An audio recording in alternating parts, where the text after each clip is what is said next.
Hello. Good morning. Hello, hi. Julius, hello. I can see you at least. How are you, Prof? Hi, how are you, Prof? Are you okay? I'm fine. Good. How's everyone in UK? Good. Yes, good. Hello, colleagues from the QRCA. Nice to see are you you. here? Yes. Hello, colleagues from the QRCA. You here? Is it Danny? Yes. Yes, thank you very much. Welcome. Good. It's a pleasure to see you. How Pleasure are you? to see you too. Fine, thank you. Thank you very much. Thank you. Thank I you hope the very much for conference is being going here. okay. It's going fine. Thank you. Yes. We've been pretty happy. We have several discussions and debates about very interesting topics. And I believe today it's going to be a fascinating morning. So I really appreciate your help and of your colleagues. I think we're going to have a very interesting discussion today. So thank you very much for being here. Thank you. I'm just doing double check, Danny. Theodora, can you hear us? I can't even. Good to see you. Oh, good. Sorry. I know it's been a bit slight problem on that one. I know, but good to see you. It's been a long time, isn't it? You too, very long time. You didn't make it for Cairo. No, so a few issues. Like, yeah. And where are you now? I'm still in Ghana at the moment. Shuffling between industry and academia at the moment. Okay, good. I don't know if you know Julius is from Professor Julius. Yes, I'm sure you must have come across his work. Yes. And Theodora, it's in Ghana next year, the conference, so there's no escaping, isn't it? Yes. So we will be in your place. Yes, yes. I hope you got my email this morning as to what we might be doing today. Yes. I'm sorry for all Yes, the I did. yeah. Oh, that's fine. That's Sorry fine. to interrupt. So we just check in. We could share a few slides, a very short slides, right? That's okay. Yeah, if you need to, it's not an obligation. I'm honestly, I will go slide less, but it's up to you. Yeah. Okay, good. Thank you. Danny? So, yes, sorry to interrupt. We're going to start in a minute. I really appreciate you being here once more. And if you wish to listen to our conversation, we're going to start first in Spanish and Portuguese. And we have a live transcription. We have closed captioning. If you wish, you can enable that right here in Zoom. So if you wish to read the translation, you may do so. So we need to go to English, is it? Yes, I believe so. Yes, that is correct. Yes. Julius, I think, and then Theodora, I think we need to go to English. Interpretation at the bottom, I think.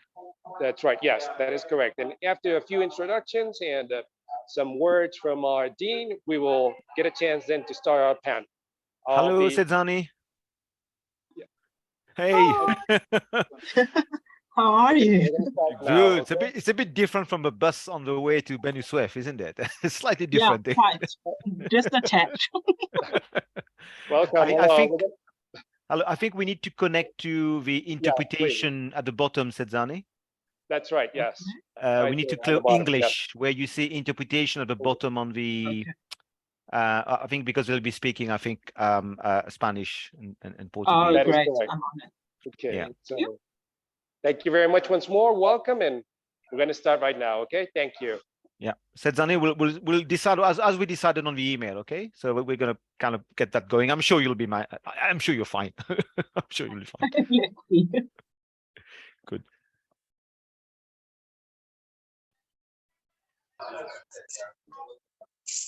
Bueno, muy buenos días.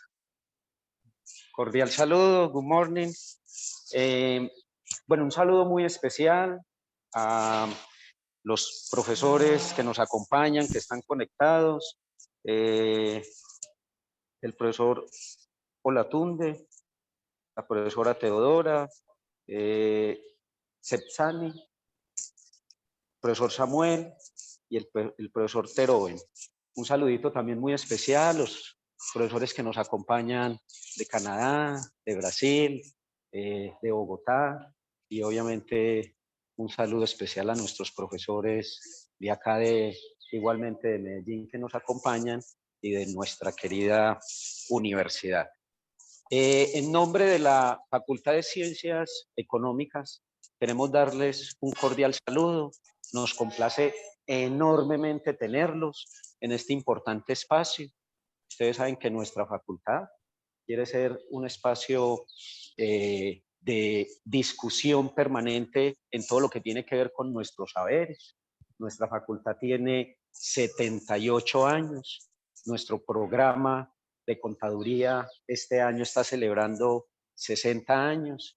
Y qué bueno en estas efemérides, en estos 60 años, pues tener un selecto grupo en torno en este espacio, en torno a la discusión de la investigación contable y la contabilidad crítica.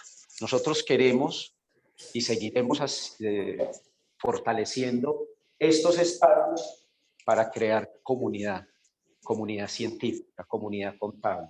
Queremos ser ese tanque de pensamiento. Entonces, reiterarles nuestra complacencia de tenerlos acá. Esperamos que sea un espacio muy fructífero, que les rinda muchísimo nuestra facultad y nuestra universidad. Bueno, se me olvidaba decirles que nuestra universidad, por supuesto, también está cumpliendo 219 años de existencia. Entonces, siéntanse como en casa. Nosotros nos sentimos muy complacidos de tenerlos. Les reitero muchos éxitos en este importante espacio. Las puertas abiertas de la facultad están para ustedes, para que hagamos convenios de cooperación conjunta con sus universidades y estamos prestos a ello. Entonces, muchísimas gracias y éxitos en este día, en esta apretada que ustedes. Muchas gracias.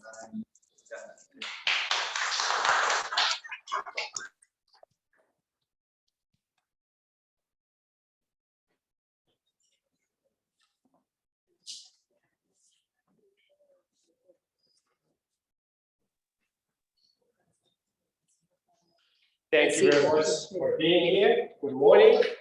This is QRCA 2022, and we will have a chance today to have a fascinating discussion about critical qualitative accounting in Africa.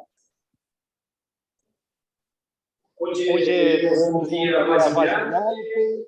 Falaremos de pesquisa cualitativa en África. Bem-vindo.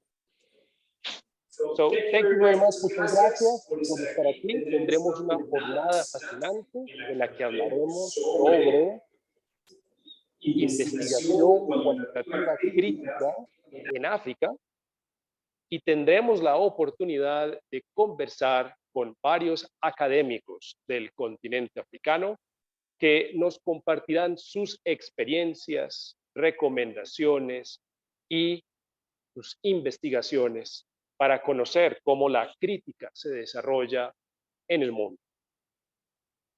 I appreciate very much our colleagues from Africa being here. We will have a chance to discuss with them about critical qualitative accounting in Africa.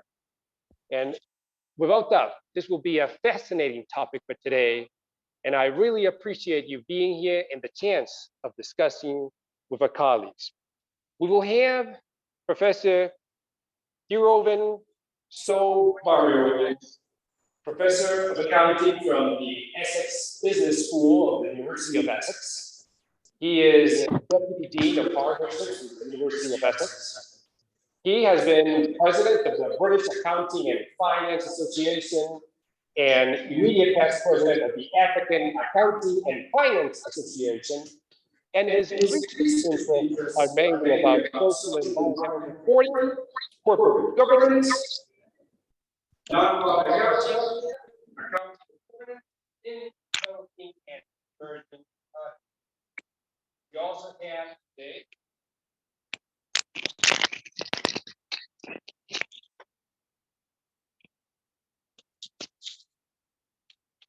We also have today with us Professor Samuel Nana Ja Simpson. He is an associate professor of accounting. Sorry, thank you. Sorry, better? Thank you very much, sorry about that. We also have Professor Samuel Nana Ja Simpson.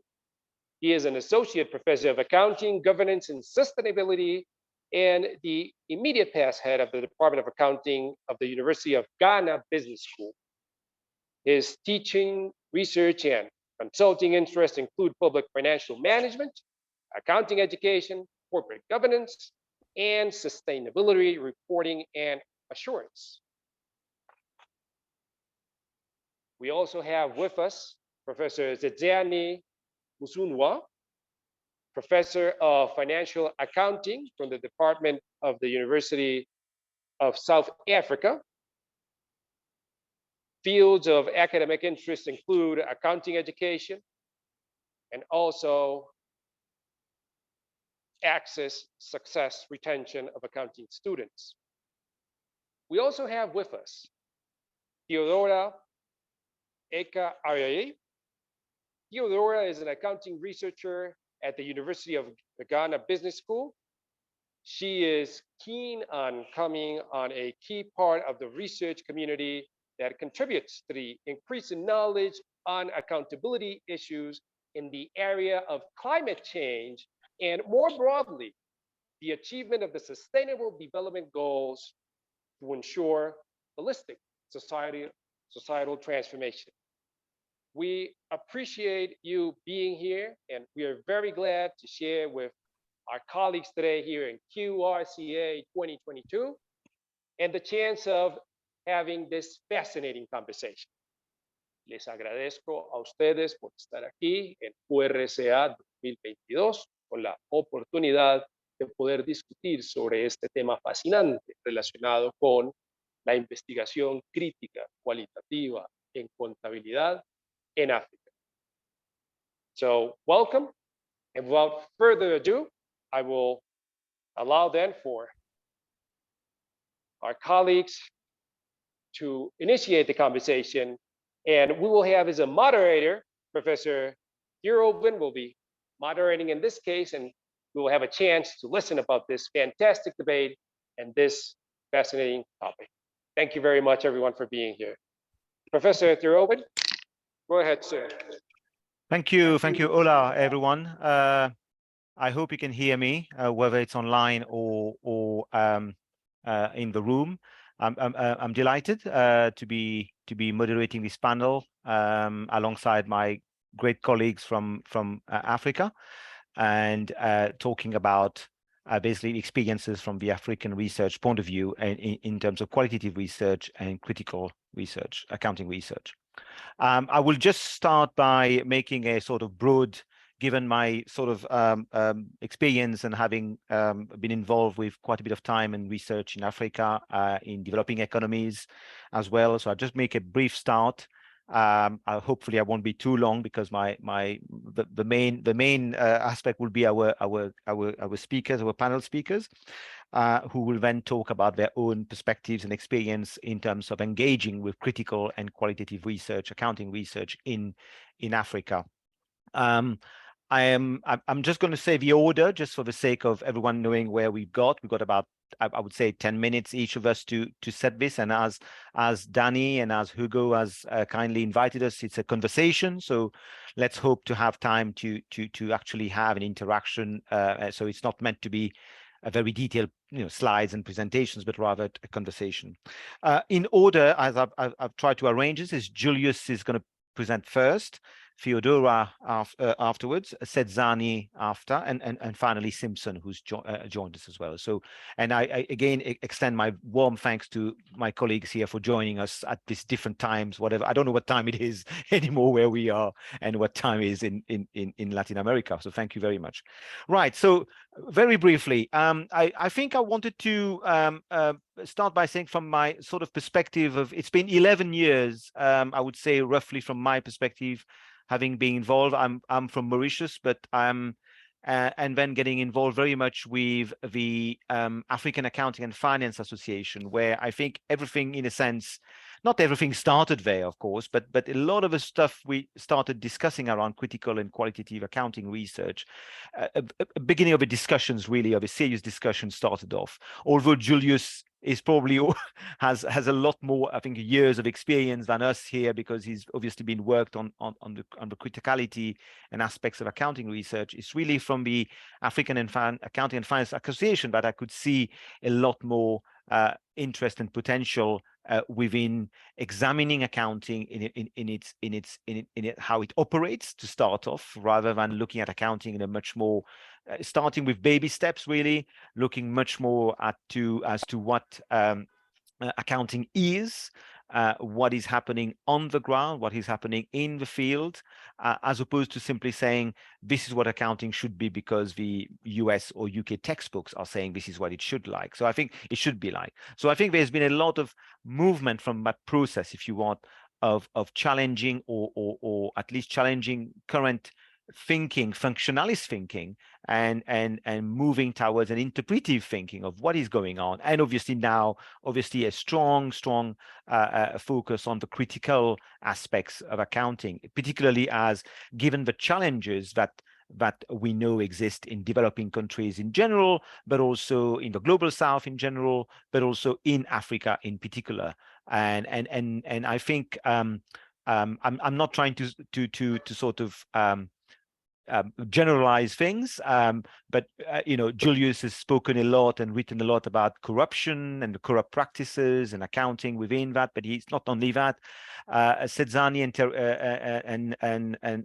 and Theodora looking as well as professions and accounting education, and I'm sure proceeding even further. And Samuel obviously looking much more qualitatively. I remember 11 years ago meeting him and he's presenting his work on interviewing, and so it was fascinating aspects to bear in mind. A quick couple of points that I want to make. Firstly, Africa is big. It's big in the sense of the obviously size, but obviously in terms of the variability of what are the institutional, political, cultural and historical factors underlying this. It's very, very difficult. And I feel as an association, we are African association because of a Pan-African unity, community-driven nature of what we want to develop. But of course, we know there are very large differences between what we call North Africa, MENA regions, what we call the Francophone African region, which is, West Africa, Central Africa, and a little bit out of there. And there are the Francophone settings. There's the Anglophone settings with many shapes and sizes. There are the economic powerhouses of Africa. So some major countries represent the economic power: South Africa, Nigeria, Ghana, Egypt, and Kenya. So you've got these key. There's a few more, I'm sure I'm forgetting. There's a few key countries that are driving economically, really, and perhaps in a sense, you see much more research, obviously, coming from that side of the continent. And then a large chunk of countries that are perhaps in the middle, and we don't hear much about it. South Africa, in particular, also comes up as a very well-established academic, long history. And also there are variations and different types of research going on, and I'm sure Sedzani will not only speak to that. And of course, there's the unusual countries like myself, the Mauritius, which is a sort of island of Africa, which is part of the African family, but obviously we have different histories and different connections, whether from a colonial and post-colonial perspective compared to other countries. So I think it's important to. I'm not saying that this is not the same in Latin America. I'm sure Latin America also has its diversity and its differences, and it's beyond the language or beyond national lines, really. But I think here, understanding accounting research, is important to put that into context. The other thing I want to mention is obviously, relatively speaking, and this is not for the want of trying, really, is that the amount of research that is published on the African continent in major studies remains quite limited. Just a few of our colleagues who have worked in this area would know. I think there was a survey done by colleagues from Trevor Hopper or Olayinka Moses in 2019. Out of roughly 13,000 articles in accounting written in accounting. About 1,200 were on developing countries. So very small, about 10% was published. And within that, only about 15% of these studies were published on Africa. So that gives you how small the proportion of research is relative to the whole accounting scholarship. And of course, South Africa, Egypt, and Nigeria are often at the top of that particular set of studies. The other interesting aspect, there's a few reviews that have come out very recently. I'm happy to share the details, by Moses and Hopper, but also a study done on management accounting in Africa, which demonstrated that there was encouragingly a large amount of qualitative and critical research. So they found, interestingly, in the higher ranked journals, it's the qualitative and critical accounting studies in Africa that are there, whereas the functionalist studies are actually not able to come out really and be published in higher and more established international journal. And that's an issue of visibility, of course, not that necessarily, but they are publishing, but not necessarily in those visible journals. So there is an interesting aspect here. And the other thing that I want to end up with is out of those particular studies I was just mentioning, there were about 18 countries, again, so showing that about a third of the research going on in that space in that space, the research is about concerns a third of the countries in Africa. So again, we have that dearth of knowledge about what is happening within the broader family of African countries. So I wanted to be able to set the scene, in a sense, so where we are. It's very encouraging. It's very promising. When I look at people we have today joining us, these are certainly encouraging. We've just had our conference in September, and I think it was fascinating, the amount of work coming out of a pandemic and meeting again and working and collaboration. Even though we talk about critical and qualitative accounting, we have a number of our functionalist colleagues, but we still manage to kind of encourage and work together and debate and have very, very constructive debates. I'm going to conclude by putting in the chat box a link to our own journal, which is the African Accounting and Finance Journal, which was the latest special issue, is of relevance, I think, to the crowd here, in the sense of this has been an attempt by us to start thinking much more theoretically, much more methodologically around African research, and particularly in terms of what theoretical approaches do we need to adopt that are more African based, as opposed to taking taking theories from other countries to try to apply. So it's a lot of one of the bone of contention is really how do we develop an African African kind of inspired theoretical aspects, and so this particular special issue is written by various high senior colleagues in the field, all trying to provide their views on how we move the scholarship in Africa theoretically, not just empirically, but how do we move theoretically beyond that. So I will stop there, and I'm sure there will be ways to intervene on this, but I will now invite Julius to say his part. So Julius, about 10 minutes, if that's okay with you. And what we'll suggest is, obviously, we go through all of us, and then we'll get the questions at the end, because otherwise we might get a bit delayed. Julius, up to you.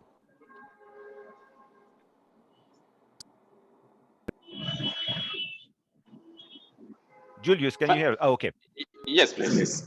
Thank you, Prof. I just want to.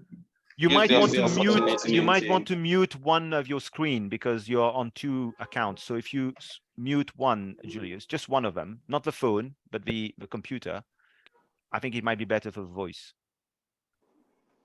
Yeah, that's it. Go ahead. Thank you. Yeah. So thank you very much. I'm working with a constraint here, so that's why I'm using two devices. I wish to thank the organizer of QRCA for the invitation, and of course for Professor Terovin for his recommendation nomination. I'm also aware that critical accounting studies or qualitative research has been well developed in some other jurisdictions, but what we have seen in African continent is that the scope and the diversity is still very, very scanty, and has a limited scope, in which case there is need for further development in these particular areas.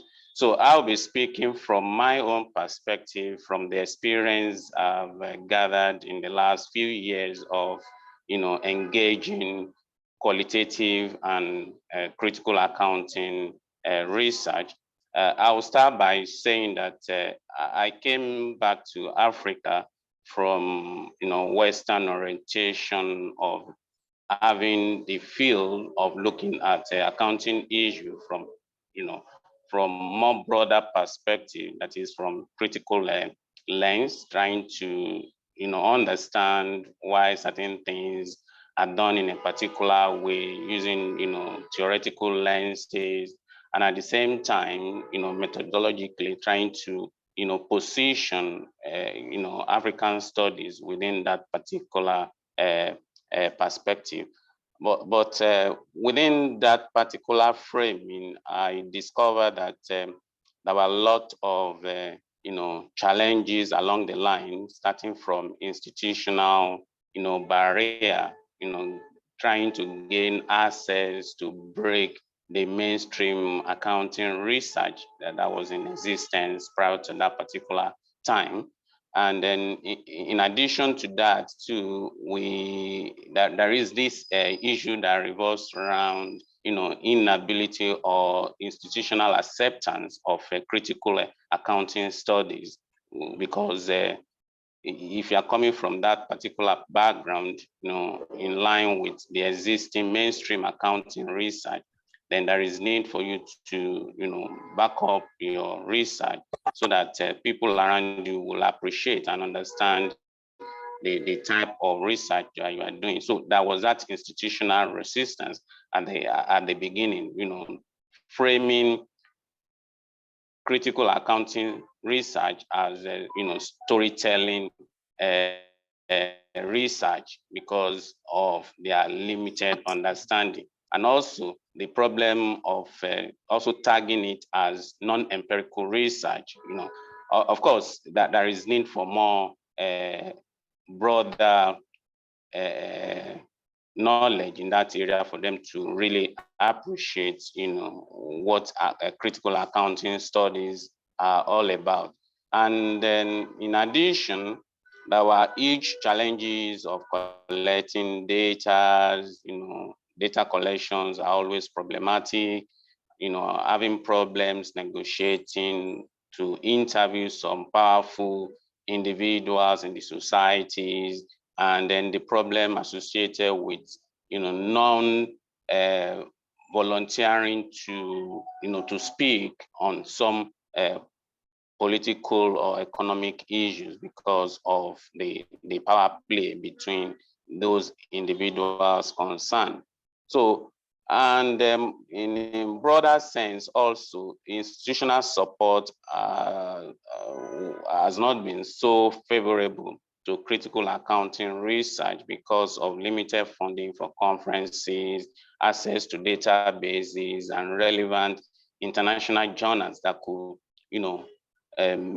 support critical accounting studies to break away from the mainstream accounting research. So to follow up with that is the question that revolves around, my own approach, or the approach that I've taken to qualitative critical accounting research journey. I will say with modesty that I have enjoyed the Western orientation, affiliation, and network that I gained when I was doing my PhD, and I didn't really take it for granted because it really assisted me in negotiating and breaking that will of the ability to publish in 3-star journals with my colleagues that I've been working with. But despite that, there were huge challenges, difficulties, trying to negotiate into big accounting journals, as it were. And then, of course, there are some rejections, acceptance, revisions, and all the rest. But to large extent, it has been very, very interesting. And then there is in African continent, as it happens in some other jurisdictions, there are issues revolving around, data that you may wish to use to support, your empiricals, which revolves around the fact that you have to avoid legal or being accused of libel. In some cases, what I have done in recent past is to rely on documentary evidence, documents that have been in public domain. But sometimes the challenges revolves around the fact that some of those evidence may not be complete because of the extent of access you may have, to those documents. I remember one of my studies that revolves around understanding why corruption persists in Nigeria despite, strong regulations and the successive government drive to, to reduce or minimize corruption. But I discovered that not too much data were actually available, to drive the understanding of why this practice persists within the political and bureaucratic sphere. So what I've done to avoid this is most times is to rely on SEC reports in US, Senate Subcommittee on Investigations, and some other credible, sources to support what I do in relations to my areas of research. And then coming back to how do I feel in terms of the benefits that I've derived from critical accounting study, I would summarily say that it has been very huge and interesting. And of course, one of them is what is happening today, getting notice and then getting invitation to speak in some, gatherings like this, and then having invitations of also to review some scholarly paper, which of course add to one's experience and broaden one's orientation about critical accounting research. I've also in the past enjoyed the nomination into one of the powerful accounting organization in Nigeria to shape how accounting research are done. So we are on the verge, with the help of Professor Turovin, Imala Adegbite, and these are other colleagues in New Zealand that is driving that, that move to ensure that critical research in accounting is more expanded, in Nigeria and particularly in Africa through AFAC and PAFA. So kudos to them, and then we are pleased and glad to to work with them to ensure that critical accounting research is taken to the highest level in Nigeria and in Africa in general. But all these are not without challenges. There are huge challenges, some of which I've highlighted before. So as I earlier mentioned, Just if you can conclude on that. Yeah. Okay, most of our university doesn't have access to large databases, international journals that will ordinarily support your drive to excellence or scholarly research.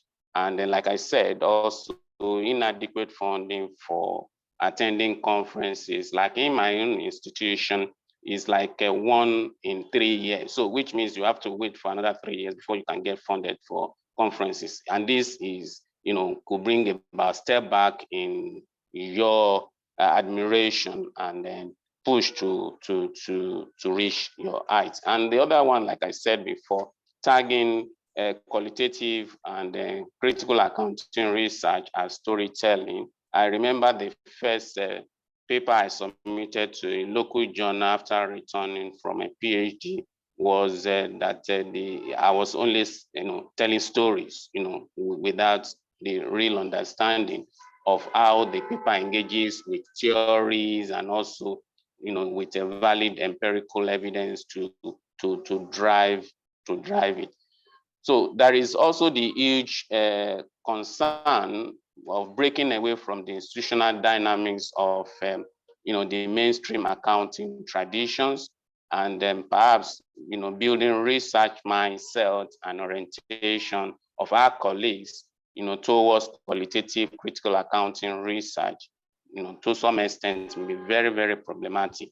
So these are things, as member of the think tank of the accounting organization in Nigeria, we'll be trying to work around to ensure that we encourage more people to that particular, and publishing internationally also, like I said earlier, has been very challenging, but with support of collaborations that I've built in the past, I've been able to. I remember my first paper after my PhD was published in 3-star journals, and I've been trying to continue in that direction. But I also have a local constraint because the quantum of papers required for advancement is huge. And then if I had to devote all my time publishing in 3-star journals, I may not move on time. So what I did was to move backwards a little bit, publish in some 2-stars, 1-star journals, to be able to get advancements. And then I will conclude by saying that Western affiliations, collaboration networks have been very supportive, and then we need more collaborations and research support, that will give us, that huge increase and visibility into the international sphere or accounting research. Thank you very much. Thank you, Julius. Thank you very much for this. Very good points you've made, but I don't want to take too much time, so I'll pass on to Theodora. Thank you, Prof. Stephen. I'm trying to share my screen. I don't know if you I can see, you just have to put the slides on, yes, but I can see the slides. Okay. Okay. So this afternoon, I think that I have a very unique role. I am considering my other speakers. I am just a recently completed doctoral student, and I have been, I call it born and bred in the African continent, meaning that I've dominantly had a lot of my academic study in the African context. And so looking at my qualitative and critical research journey as a doctoral student, I felt that that would give a different perspective to the talk that we're having this morning. And so basically, I'll just look at what my journey has been, what my challenges were, give a few examples of some studies I have known, and then maybe just a quick insight into some of the things I did and some of the questioning I had along those ways. So in terms of my qualitative research journey, the interesting thing is that just like my predecessor spoke, there's a huge dominance of the quantitative methodology, especially in the accounting department of the University of Ghana Business School, where I did my undergrad, MPhil, and PhD. Right, so it's a department that is full of people who are positivistic in nature. And so what started spurring my interest in the qualitative methodology were talks with Dr. Ejeni Mbuati, who had come at that point from the UK. And so he started asking questions, and that was where my interest started I started getting interested in this type of qualitative and critical accounting research, because the type of questions he was asking, I had to take a step back and sort of reassess how I had initially looked at certain things. And that led me to start reading, to start searching, and that was how the journey came across. In terms of my experiences, at the beginning, it was very difficult to accept it as a methodology that was rigorous. And remember that for me as a doctoral student, I was doing it for grading. And if you have dominantly a lot of your academic people who are going to be grading you, thinking that it's a methodological area that lacked rigor, those were a few of the challenges at the beginning. So because of that, I had to really sit, do a lot of extensive literature review. And every little thing I said, I needed to find a good support to it. And so at a point, I've had a few comments where professors said that after my presentations, they had to go back, get qualitative books and reread to re-look at their own orientations and the way they had also considered things from their perspective in terms of their own accounting research for a long number of years, up to date. Professor Simpson is here, one of my key people in my research journey. I think it's been only 2 candidates so far in the department who have been able to use the qualitative research and critical accounting research thoroughly. When I say thoroughly, in terms of not having a mixed study, by using it from beginning to end. And I'm happy that we're able to go through that journey. And at the end of the day, what I realized was that it's led to an orientation shift, even for a lot of our postgraduate students. Now I seem to find a lot more of our postgraduate students interested in this methodology. And so it makes all the hard work at the beginning worth it. What were some of the challenges I faced as a doctoral student? The acceptance of the methodology as rigorous, and also accepting the fact that there is a mean in research, or the researcher is a key part of the research, especially for a community that have largely been positivistic in nature or very objective in nature. And also, I think just like the speaker said, the slowness to progress due to the length of time it takes for publishing in very top journals and even for qualitative research. So for the observation I started making was that my quantitative colleagues seem to have these publications very fast. And so at a point, it gets you to question whether you need to change orientation or not. But I think that that's one of the key challenges that I've also faced, both as a student and moving beyond. One of the key issues that raised a lot of concern for us, especially those of us in the qualitative and critical accounting research circles, especially in Ghana, is the issue of sample size.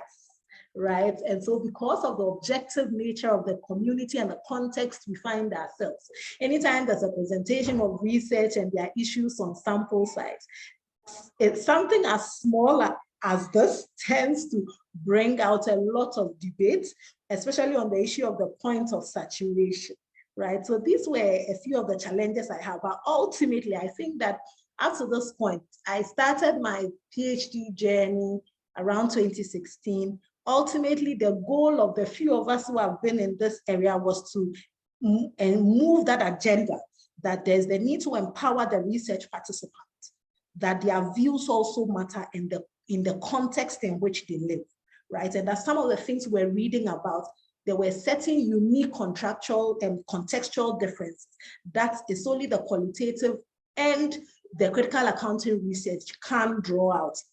I'll just mention just a few of qualitative studies around the Ghanaian context. There's been work on accounting for disaster. I remember the very first time this work came out, what a lot of our positive colleagues talked about was, what is accounting about this? Because in their minds, there's a definition, a set definition for what accounting should be, right? So those are some of the questions we keep answering. What's accounting about the topic you're doing? But we've been able to scale through, even published, my supervisor and another colleague published the accounting for disaster in the Journal of Emerging Economies. Also, currently, I think they're working on the depiction of disaster accounting using pictures. I've also worked on church governance with my supervisors, and we saw pastor-led churches, council-led churches, which were non-existent in a way, or were not described in those ways in the literature, which showed that context was key. And I said, though there may be certain differences in the lingua, but sometimes context draw out certain uniqueness, especially for the research participants. Generally, but just moving on, my PhD thesis specifically focused on the construction, accountant social construction of their changing role and identity. And this statement what has guided me, or what has led me, or has sort of set the tone for my mentality, even in this context, where sometimes pushing through this type of research is very difficult. And one of the key things that supported me are some of these things. The accounting's role in the social construction of reality may best be analyzed using narrative inquiry. And what we know to be real is the result of social processes. And these social processes needs to be understood. And that reality is malleable, and that reality sometimes is taken for granted, but should not be. And that it's in that social interaction, it's in that habituation, it's in that institutionalization and the language research participants are using that you'll be able to also understand what is unique in the context, whether it's the accountability or accounting practices, policies, or systems that exist. This were the methodology that I used, and basically, let me speak a little bit about the uniqueness of the Ghanaian accountancy context.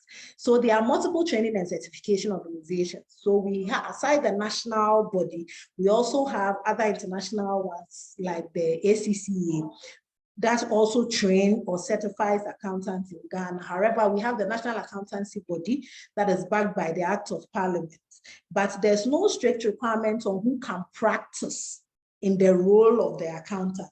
And so that designations, or those designations, differ. So basically, I wanted to know, so how were they constructing their identity in this state? And a lot of things I found out about was that in our context, or in our jurisdiction, there seems to be emphasis on dressing, confidentiality, the way you're looking. And I realized that some of these things naturally would have been taken for granted, but for the caution to take note of the way these accountants themselves were socially constructing the processes that they were going through. And so this is at least an example of how my qualitative and critical accounting research processes sort of emerged in that sense. These are a few things that I found. I found that for people to be part or excluded from being CPAs, how the respondents socially constructed it was different, right? And then finally, this is what I would say, that there's a place for qualitative research in accounting. And I think that in our context, as a doctoral student, one of the key things that I know that my journey did for my department was that it was important that in accounting practices, structures, systems, there's a need to understand how reality is constructed, not just from our perspective as objective researchers, but also from the perspective of the stakeholders, and give stakeholders also the ability to socially construct what reality means for them. And also generally, a more interdisciplinary research is also needed, because I remember that with my work, a lot of people were saying, this looks more psychological or sociology than accounting. But then in qualitative and critical accounting research, you realize that there's those links, because accounting deals with people, and there are people who are practicing in the field. And so if we look more towards interdisciplinary research, I think that that's also a good way for us to also advance and progress the qualitative and critical accounting research. Thank you very much, and I'm sure that if there are any more things, I will discuss it during the question and answer time. Thank you. Excellent intervention. Thank you very much, Theodora. I appreciate that. I will straight go to Sedzani, because I can see some interesting perhaps overlaps and interesting from your perspective, Sedzani. What do you think? So look forward to you. All right, thank you very much. Steven, I've got one device that keeps cutting out, so I'm literally communicating from two currently, just in case. Yep. So like Theodora, I've recently completed my PhD, also born, bred, raised, fully studied within South Africa. So there's been no external, if I can call it, exposure, except for my PhD, which I'll talk about why that even happened in the first place. So I wanted to start with the genesis of why I even chose qualitative as an approach. And I feel like it was forced on me, right? So I knew that I wanted to study or do a PhD where I look into Black people. And the reason for that is because the attrition rate from an education perspective within accounting education is so high. But nobody explains why, nobody investigates why, and obviously then nobody reports why. So I was very clear on the fact that my focus was going to be on aspiring Black CAs. And as Stephen said, you would think that in a country that is producing a high amount of research within accounting, somebody would be willing to supervise me. I couldn't find anybody who was willing to supervise the study. So you're sitting in a situation where there are barely any Black PhDs in accounting. So it is majority white. And then my focus area is one that is then very sticky and very sensitive because of the history of the country where Black people and white people, quite frankly, shouldn't even be speaking to each other. So I decided to push on, and I said, no, I'm not diverting. I do want to do a study focused on Black people. And I reached out to somebody in the United States, right, who's Teresa Hammond. And she immediately was happy to take me on as her PhD student. I don't wish to talk about the administrative nightmare that we went through to try and get her on as a supervisor, because obviously it's somebody who's not in the institution, it's somebody who's not in the country. And here you have this external person who is able to enforce her views. So like earlier when Stephen mentioned that a lot of research happens in South Africa, Teresa happens to be that uncommon thread of a researcher sitting in a different country who focuses specifically on the dynamics that are playing out in South Africa. So she was quite knowledgeable on the topic. I was comfortable with the fact that I was going to learn quite a bit of her, so there'd be a lot of knowledge transfer, which I would happily then transfer to others in the same way that Theodore spoke about earlier. So in pursuing the research, a big focus area, right, then becomes my methodology. This hasn't been studied before, this hasn't been explored before, there is no data except for that which Teresa has reported on. And at the time, I think her last paper on South Africa was in 2012. Here I am trying to pursue a paper in 2018. There's been a bit of time lag and I actually can't locate data. And I strategically needed to think around how we build data and how we are going to build data using this PhD, because it needs to be accessible as well to people who come after me. So we relied on what we call oral history. And I thought it was quite special because within an African context, we know we've had major issues around educating our people and therefore documenting our history. But we've always had a culture of narrating our stories and sharing them in that way. And it really was breaking that social barrier of what we understand to be data and breaking into the sphere of, no, there is data in Africa. It actually exists. It just exists within people's minds and it hasn't been communicated. And that is how I went about collecting data. Interviewed about 25 recently qualified CAs. And the only question I put out to them was, how was your experience on journeying to become a CA? And that question really opened up a can of worms in terms of social adaptation into the profession, educationally coming from South Africa, where Black people and white people did not receive the same level of education.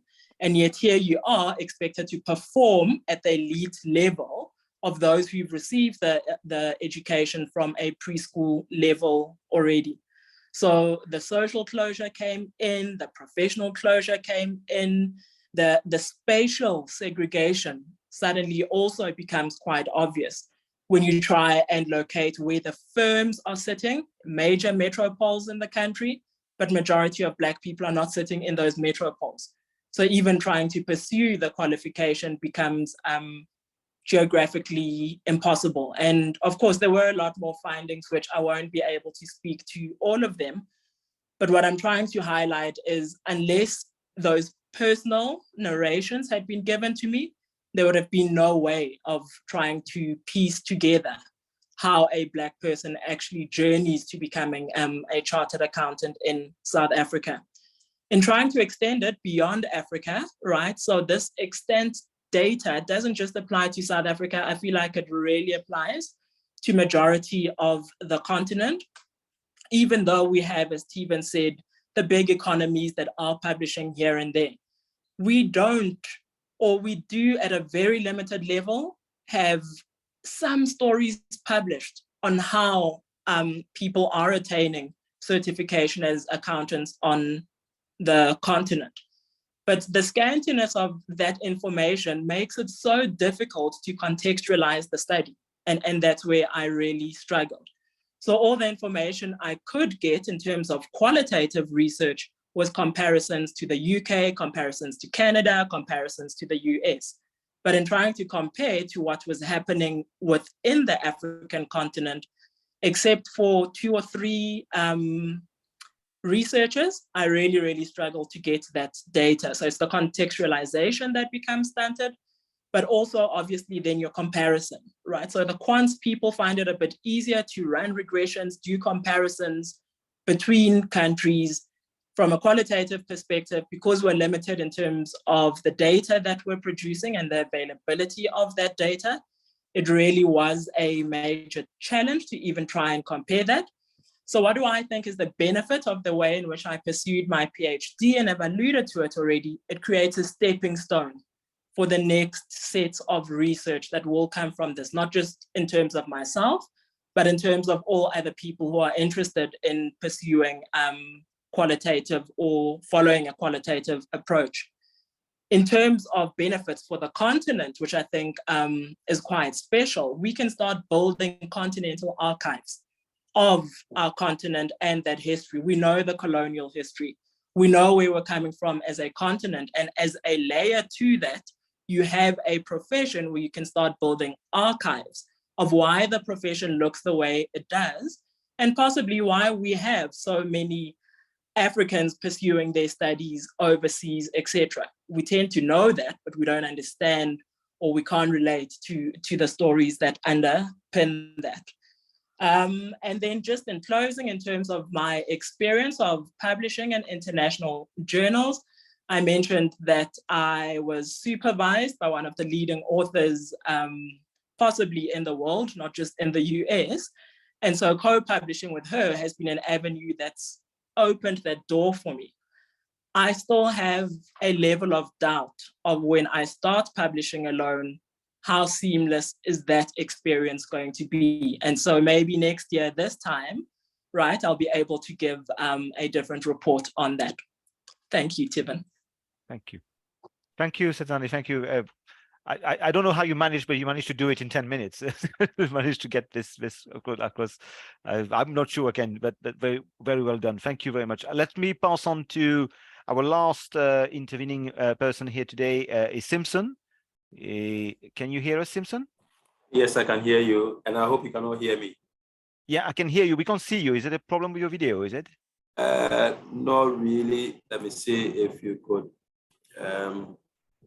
Is it okay? Not Yes. too good. Is it okay?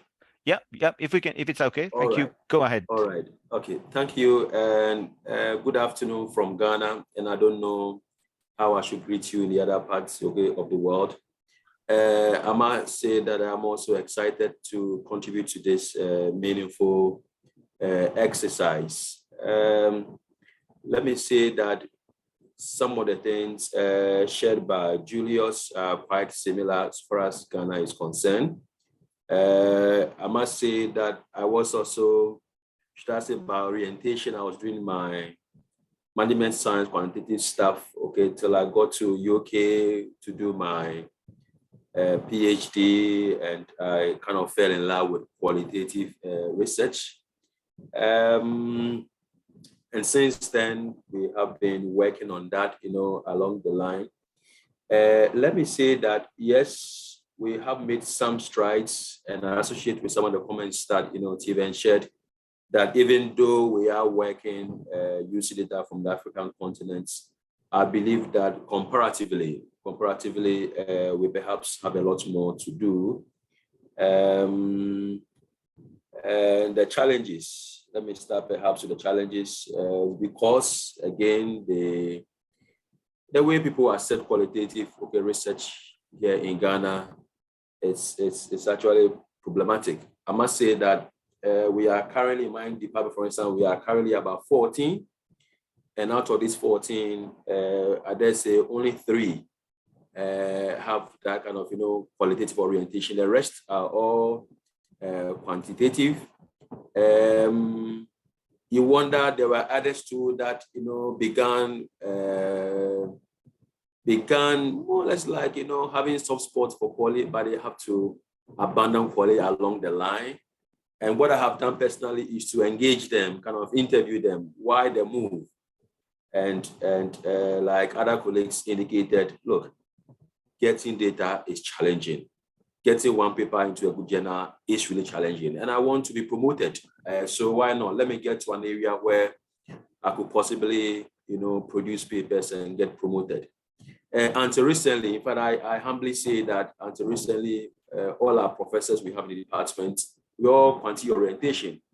And whenever we go for seminars, there's this kind of subtle argument that, look, if you want to make progress in your academy, look, just go quantity until I attain my professorship, which perhaps has also kind of leveled the ground a bit for us. What we have been doing over the period to also whip up interest in quality, and as Theodora indicated, is through our MPhil and PhD recruitments, And she mentioned Dr. Janine Boateng and myself, and I think another colleague. We are more or less like spearheading qualitative and critical accounting research in my department. We are spearheading that. And fortunately, we also are leading when it comes to producing the number of PhD in the department. And I think that is also giving us some base to build on. As a school, I mean, we don't have like maybe elsewhere in other parts where you can have this qualitative team where you organize seminars and so on and so. We don't have anything like that. But what we do is that whenever we get opportunity to organize seminars, we try to highlight the qualitative, aspects.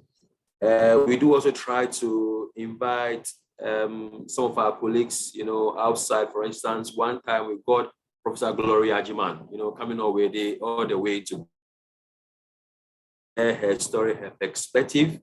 And again, I'm sure all those experiences motivated people like, Theodora, to pursue what, she was, let me say, quite skeptical about, pursuing. I must say that, the other bit too is that sometimes there's this feeling that if you are not doing quantitative, then you are certainly not doing research. And so I think, let me say, this has been some of the challenge. But in terms of benefits, several benefits. All over the place, we are able to serve as assessors for even outside our department and even outside the University of Ghana itself.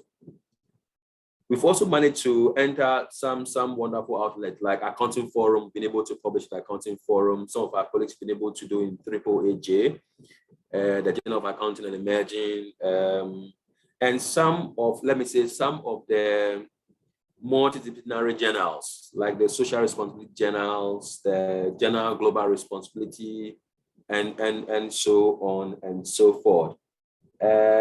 So some of the things that we are pursuing is to how we can come together as a team, now that we have a number of our, our disciples, because people like Theodora and other lady Hadija that we are producing, they also get into other universities in the country, and they're also building the foundation there. And we keep on still publishing with them, engaging them, so we can extend this qualitative to the other universities in Ghana. I guess I want to end here. So if there are questions, we'll pick it up from there. Thank you. Thank you, Samuel. Thank you very much. It's good to have your feedback and your sort of reflection and also I think you've all talked about the barriers and the sort of still having to overcome institutional barriers within getting the research, given the emphasis on quantitative, and also the need to really trailblaze, like Sedzani, on oral history. They're coming up with new ways of looking at this data, and not because that's often another challenge. So I think that's quite important. I don't want to go too long because I want to get the chance of people interacting. So I would like to invite at this point, thank you very much to all our speakers, questions and comments or things to our panel members. Please either put your hand up or type in the chat box, whichever you prefer, in English, ideally.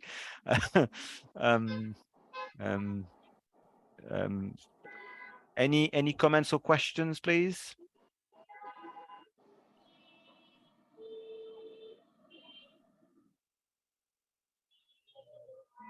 Okay, seems we were very clear. Danny, any other questions, any other points? Okay, I had a point about I think where was that? I think it's quite interesting to note this. What I was going to say, I've had a where was that?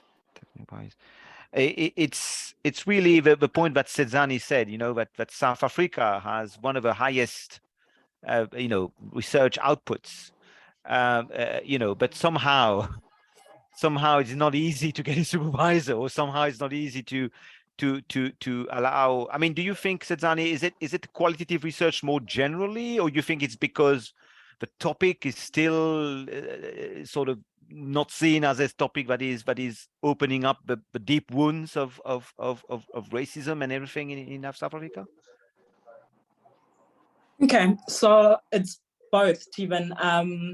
One, where we are still a country that's very quant heavy, very, very. So if you are publishing in accounting, it must be quants driven. There is, however, a very strong drive towards appreciating what account or how much attention accounting education needs in whatever form. So whether it's research output on what our competency frameworks look like, on how the teaching is working, but as soon as you add race to that, it becomes a very sticky issue. And it really does have to do with the color lines that haven't subsided since apartheid. So universities currently, for example, are trying to drive or send research in the direction of decolonizing curriculum. Mm-hmm. Within the accounting space, that is a conversation that nobody is willing to have, because obviously there's a lot of underlying that's going to drive that conversation. So I think it's Anton Lewis, who's in the US, that calls it, it's better to be colorblind within a research space, and that is where we're sitting. So everybody assumes that let's not talk about race, because then it means we're colorblind. But underlying all of that is the friction that then basically manifests as the exclusion of any research that has a racial element to it. Yeah, let's not talk about it. It's a way of talking about it, to be fair. It's correct. I don't know. I see a question from Selena. Thank you very much. We have to admit, from my own perspective and our perspective, that we also don't know much about Latin American issues in critical and qualitative accounting. So I don't know if anyone would want to intervene from the audience in terms of where do you see commonalities, perhaps.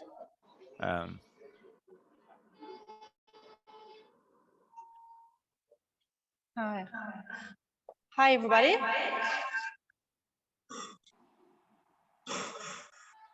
Yes, there's just a bit of an echo, but otherwise we can hear you. Yeah, it's okay. Okay, yeah, they worked on that. Okay, thank you very much for your presentation. I'm sorry, I'm not from Latin America. I'm from Canada. I'm Kristen Gilbert from Université Laval. And thank you for your presentation. So I think it's really, really interesting. And I just wanted to know, like, from each person, like, if each person can say, like, really shortly, what is the biggest obstacle? The biggest obstacle to do qualitative research in the university in country they are in? Like, just like if they have to choose one main obstacle, what would it be from each of the person that kindly talked to us today? Go ahead, guys. Julius? Yes, yeah, from my own perspective, I think I will say availability of access to more recent research, in qualitative areas, in terms of availability of access to journals, and then, sponsorship for conferences, that will give you that benefit of networking and collaboration research. Thank you. Sedzani? Julius touched on it a bit. For me, I would say it's funding, definitely, because qualitative research is not taken that seriously. So in your applications, you are still needing to jump serious hoops in terms of justifying your method so that your research projects can be funded. Yes. Sorry, Theodora? I would say institutional acceptance. And then the reason why I'm saying I think you've got two things on, Theodora. I think you need to. the reason why I'm saying is it okay now? Yeah, I think so. Better. The reason why I'm saying institutional acceptance is because if the institution really accepts and understands this methodological area as one that uses a lot of rigor, then a lot of the resources and funding will have a level ground. But sometimes just pushing through that acceptance of its relevance, even in the community, is I would say is the biggest problem, and especially for people who are doing it also as an academic work, because your grading also depends on it. Your graduation also depends on it. And so you have students who will start and abandon because they feel that sort of institutional hostility or not so much acceptance to that. Okay. Last one, Simpson. Yes, not to perhaps repeat earlier points, that maybe I just want to add the issue of access to data. Access to data. People, even key people to interview, and all these things are related to the point made by Theodora. Once the institution accepts what you are doing, certainly they will give you access to data, interview the key people, and you can make progress. Yes, thank you. Thank you. Thank you very much. I hope I answered. I don't want to take too long. There's a nice question, I think, from Marcella. I don't know if anyone wants to answer, but just to say, perhaps there's always an element. Several of you have been educated, have been done their PhD in the UK. That's a clear influence. The African Accounting Association also, like myself, others, we have a lot of diaspora, so people who are actually operating in UK or US, but obviously working quite closely with Africa. So we feel that is, I think, an important factor when we compare to other sort of aspects on this. But I don't know if there's anyone want to ask this answer to this particular question. There seems to be a strong relation, and how does it fit with the decolonizing efforts being made recently? I don't know about. I mean, probably taking that quick answer to this is that, yeah, there's one thing about diaspora and coming back from the West and bringing ideas and new ways of thinking, but also it also brings its own colonial kind of theoretical perspectives that we bring that did not have anything to do with Africa. They are critical perspectives, but not necessarily having to do with Africa. And then how do we challenge that? So I think there's two sides to this. There's a benefit side, but also there's a thing of having to think out of this particular approach.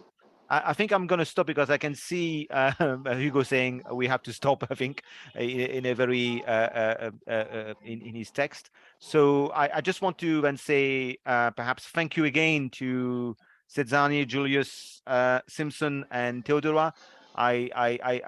We've met before, but I've really appreciated the different views that you have put forward. Theodora's slides and experience, it's kind of blew my mind in many ways. So I'm very impressed by myself. and I'm sure this was helpful as well to our community. I think the idea, Hugo, if I just pass on back to you and to Danny or others, that the idea was to obviously encourage collaboration between Latin American researchers on the field as well as African researchers on the field. So let's hope that perhaps from today's discussions, maybe something might come up, and we encourage it. Thank you to the QCRA. Thank you. Thank you, everybody. What's a pleasure. Thank you very much for inviting me. I'm very pleased to be with you. Thank you. Thank you too. Thank you too. Okay. Thank you. All right. Rowan. We really appreciate you moderating. This was very fascinating. Julius, Theodora, Zidani, and Samuel, thank you very much for being here and for allowing us to learn about African qualitative accounting in the critical perspective. It has been a fascinating and fantastic conversation, and we hope to see you more, and of course to encourage, as you were explaining, more networking and working together in order to find solutions to the many problems that actually we share together in our regions. So thank you very much for this, and the audience, thank you very much for listening and for your questions. Now we get a chance to keep on working with our colleagues in the rest of the morning. And once more, thank you very much for being here. This was a great panel. Thank you. Okay. Goodbye. Thank you. Thank you very much. Bye. Thank you Bye-bye. for the invitation. Bye-bye. Bye. Bye. Bye. Cheers. Bye. Thank you very much. So we're going to take a break now, and we'll be back at 10 morning. Vamos a tomar una pausa y volveremos a las 10 de la mañana. Muchísimas gracias. Thank you very much. Take care. We'll be back at 10. Thank you.